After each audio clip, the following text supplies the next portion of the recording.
Assalamualaikum warahmatullahi wabarakatuh. We are from Group 6. Today we're going to be talking about Chapter 8, the concept of Islamic ethics and aesthetic and the development of culture and science. Next slide, please. Okay, here are the group members. We have Joza Nawal, Fioza Rizka, Dalshadi Rahmadina, and Aisha Zakia. Slide. Okay, for the first one is Islamic ethics, Islamic morals. What is akhlaq? Akhlaq is an Arabic term referring to practice virtue, morality, and good manners and character in Islam. In simple words, we can say that akhlaq is basically the ethic, good conduct, and moral character of a person. An act of goodness is much dearer to Allah Almighty than one's wealth and richness. We should also know that from where this goodness comes. Goodness comes from good akhlaq, which is the practice of virtue, ethic, morality, and also good character. We should try to improve our relation with those whom we don't get on. We should seek forgiveness from those who are angry with us, and we should create such a feeling of brotherhood that the Muslim Ummah becomes a one in reality. It is known as a good akhlaq that we should keep the following between us. If you want to show someone that you are a good person, then show them with your akhlaq, because the sign of a good person is that their akhlaq is excellent. Akhlaq or ethic is fundamental to the make-up of mankind. It is not just for making faith. Prophet ﷺ said in his hadith about good character in these words, "There is nothing greater in the scales than good morals and manners." He used to teach people about good akhlaq and moral values and also said about it in one of his hadiths, "Truly the believer can reach, by means of good manners and morals, the degree of one who constantly fasts." Being Muslim it is our duty to follow the sunnah of Prophet ﷺ and try to show good akhlaq towards all people, no matter one is Muslim or non-Muslim. Good akhlaq also include the sincerity, honesty, and truthfulness in doing the act of worship like charity, salat, Quran recitation, and tawbah. We should approach Allah Subhanahu wa Ta'ala with beautiful ethic, for Allah loves the one with good conduct. One's good character and good akhlaq are the reason that take him closer to Allah Almighty, which ultimately take him closer to Jannah. May Allah Almighty give us knowledge and strength to keep good relation with all mankind. Next slide, please. Okay, the next is what is morals and culture? Morals, which in linguistic or etymology means character, temperament, or also called attitude to life, are teachings that talk about good and bad, the measure of which is revelation.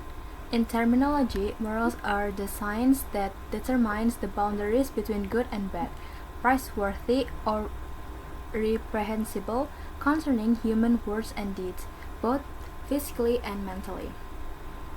Therefore, it is not wrong if language experts interpret morals with the term characters, nature, habit, temperament, and rules.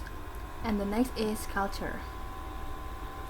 The word culture comes from the Sanskrit word budaya. The word is the plural form of the word buddhi, which means reason, mind, or intellect. In Sanskrit, culture means everything related to reason, mind, or intellect. In KBBI, culture is defined as customs, reason, mind, or intellect. The word culture refers more to a human's mindset. All two these things are related to language or communication methods, habits that occur in the environment or are commonly called custom. Next slide, please. Okay. Morality as a driver of culture. Morality as a driver of culture is a pattern behavior based on the manifestation of faith values embedded in the soul that displays action with pleasure in a culture to human community. If the action that come out of the cultural community are good and commendable according to Sharia and reason, then the action of the cultural community are basically morality as the main driver of the culture. Islamic culture is the result of human reason, intellect, creativity, will, and work based on the values of monotheism. Islam highly values human reason to play a role and develop. The results of reason, intellect, feeling, and will that have been selected by universal human values become a civilization. Therefore, the mission of the Apostle Muhammad SAW, and as in his saying, "Indeed, I was sent to perfect good morals." Hadis riwayat Al-Bukhari in Al-Adabul Mufrad, number 273. Next slide, please.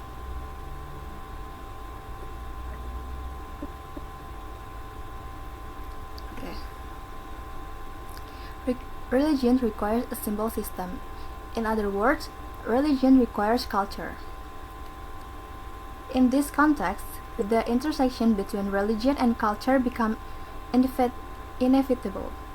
A culture can move in a more advanced direction, like progressive, or more backwards, regressive. In other words, a culture can move in a better direction or benefits, and move in a worse direction or mafsadat. In this case, it depends on the factors and driving factor. Moral as a cultural driver are essentially the realization of religious teaching values as a tradition in behavior and organizational culture followed by the entire community. By making religion a tradition in society, consciously or unconsciously, when society follows the culture that has been embedded, society has actually carried out religious teachings. Morals as a culture driver are not just the creation of a religious atmosphere. However, morals as a cultural driver are a religious atmosphere that has become a daily habit. So, moral as a cultural driver must be based on the growth of awareness in each group of society, not in just momentary orders or invitation. Between religion and culture, both have similarities that are inherent in a religious person, and in them there is an involvement of their mind. From the aspect of belief and the aspect of formal worship, religious practices will always go hand in hand and even interact with culture. Culture plays a very important role in the formation of religious practice for a person or society. Next slide, please.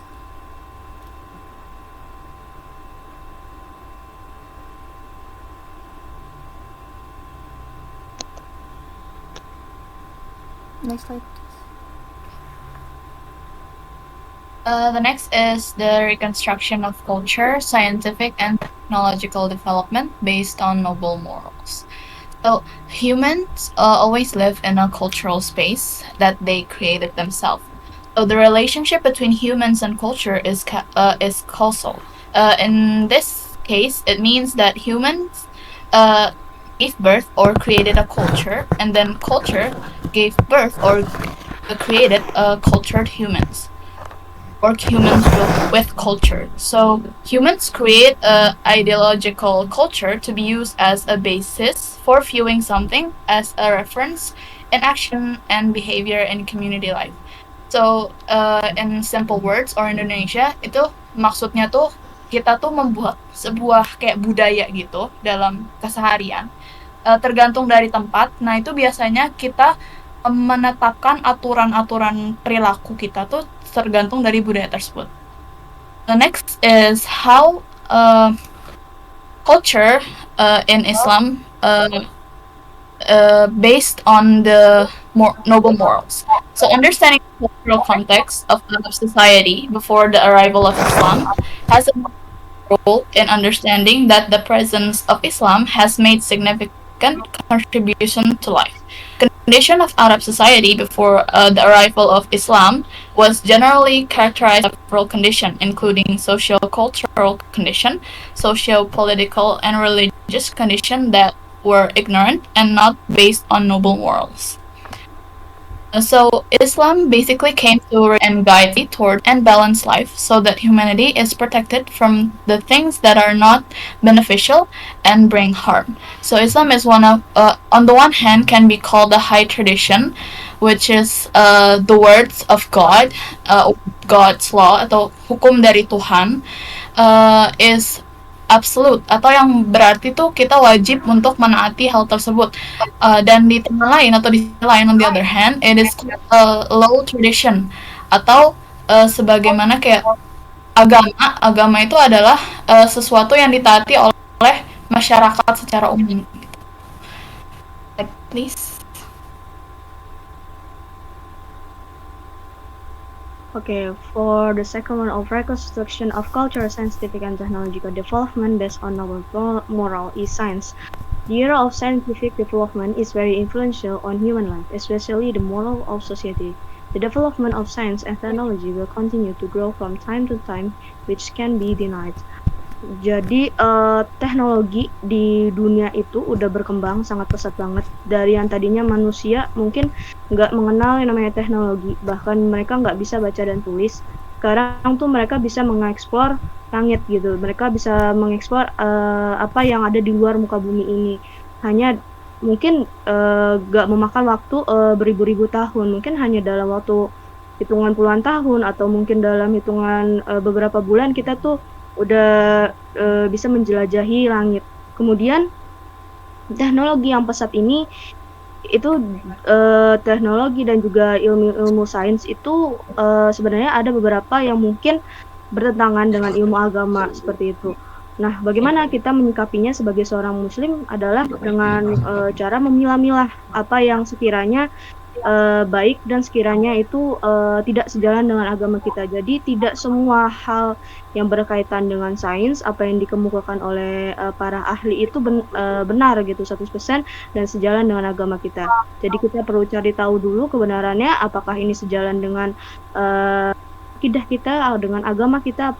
Kalau misalnya tidak sejalan itu kalau bisa jangan ditelan mentah-mentah gitu. Jadi sebagai seorang muslim yang berakhlak, kita harus bisa menyikapi kemajuan dalam bidang sains dan teknologi ini dengan cara tentunya melihat segala hal dari sudut pandang agama. Seperti itu. Boleh next slide.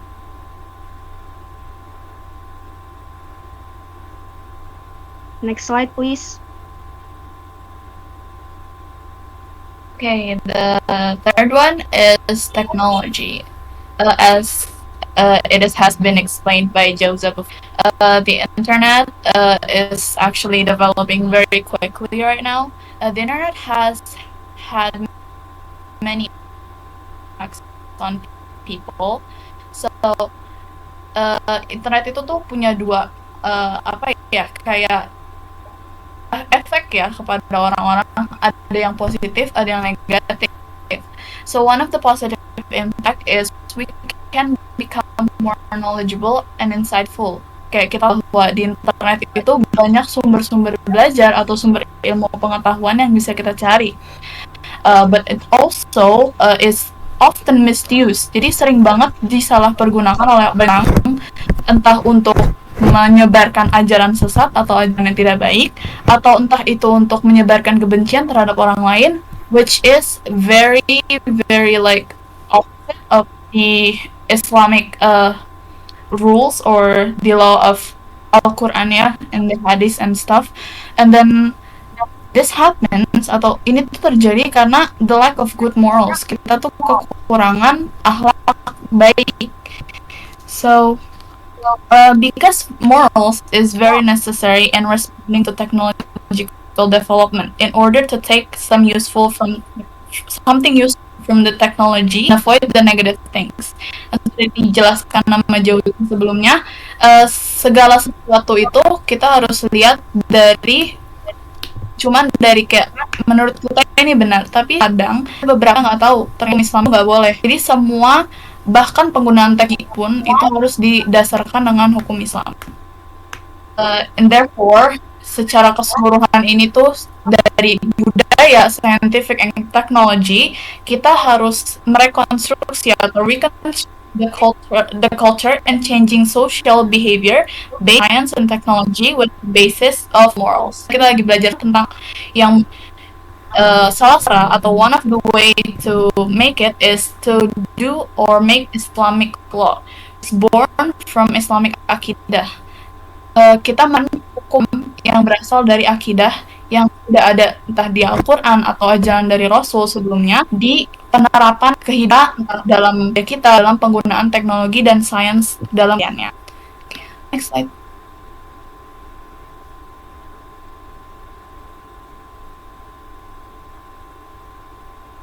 Okay. For the next point is the art of Islamic aesthetics.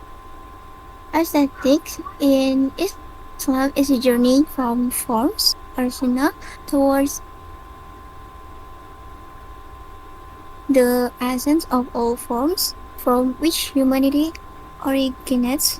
In Islamic tradition, aesthetics is closely linked to metaphysics or ontology, involving knowledge and understanding of existence and its levels. From the outward or zahir to the inward or batin. Artworks are understood as the highest manifestation of aesthetic intent to elevate the audience to a higher level of wisdom.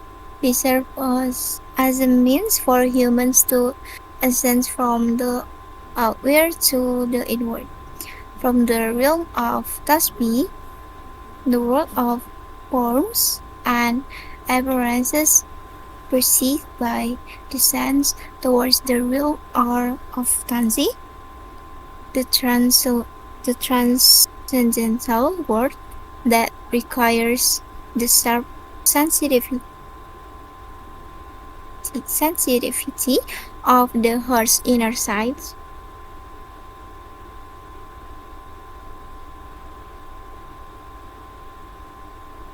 Islamic arts aesthetic, particularly calligraphy, vegetal ornamentation, and geometric patterns, holds a special and distinguished place. Next, the role of art in fostering harmony.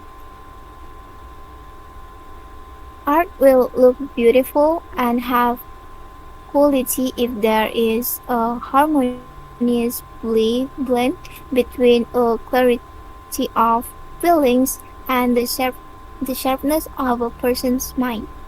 The role of art is a form of beauty is to fulfill needs, therapy, expression, and communication. The first one is art as fulfillment of needs is able to fulfill human needs through the channeling of ideas and heart movements through art activities. The second one is art as therapy means that by acting, creating, working, or enjoying art, humans can entertain themselves, release themselves from the pressures in their hearts so that their souls are satisfied. The third is art as expressions. Art as an expression means that it is a vehicle that can be used first and foremost from effort to emerge of or manifest or media of expression. And the last one is art as communication means that art can be used as a medium to convey message that humans want to express.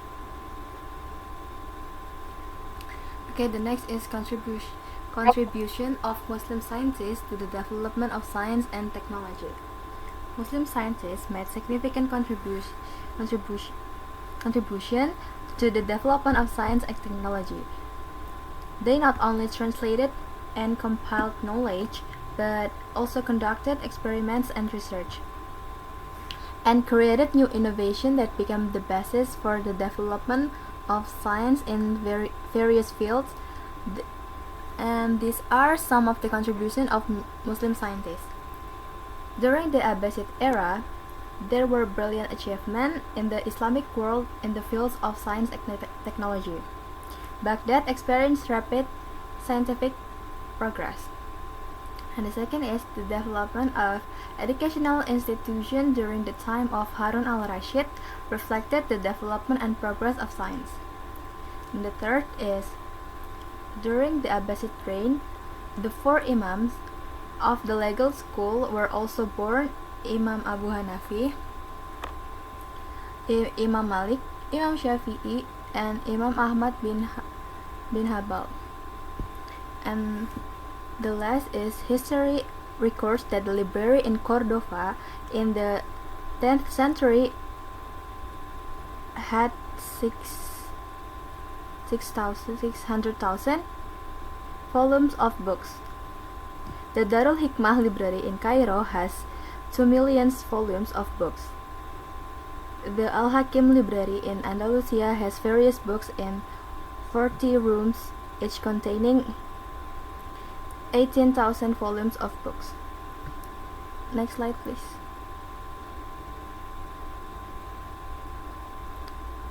And this is the example of scientists like ada Al-Khwarizmi, the inventor of algebra and zero; Ibn al-Haytham or Al-Hazen, pioneer of the scientific method and optical theory; Ibn Sina or Avicenna, the author of the Canon of Medicine; and Jabir bin Hayyan or Jaber, father of chemistry. The contribution of Muslim scientists in the development of science and technology is very large and has a wide impact, both for Islamic civilization itself and for the world today. They are not only translators and collectors of knowledge, but also researchers and innovators who have built the foundation for the development of science in various fields.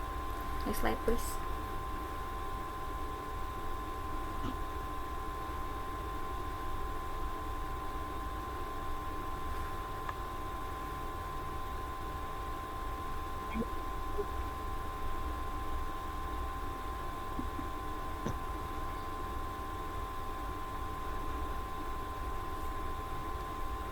So this is the references that we use for the materials. Okay, that's all from us, our presentation. Thank you for paying attention to our presentation. Wassalamualaikum warahmatullahi wabarakatuh. Comment, guys.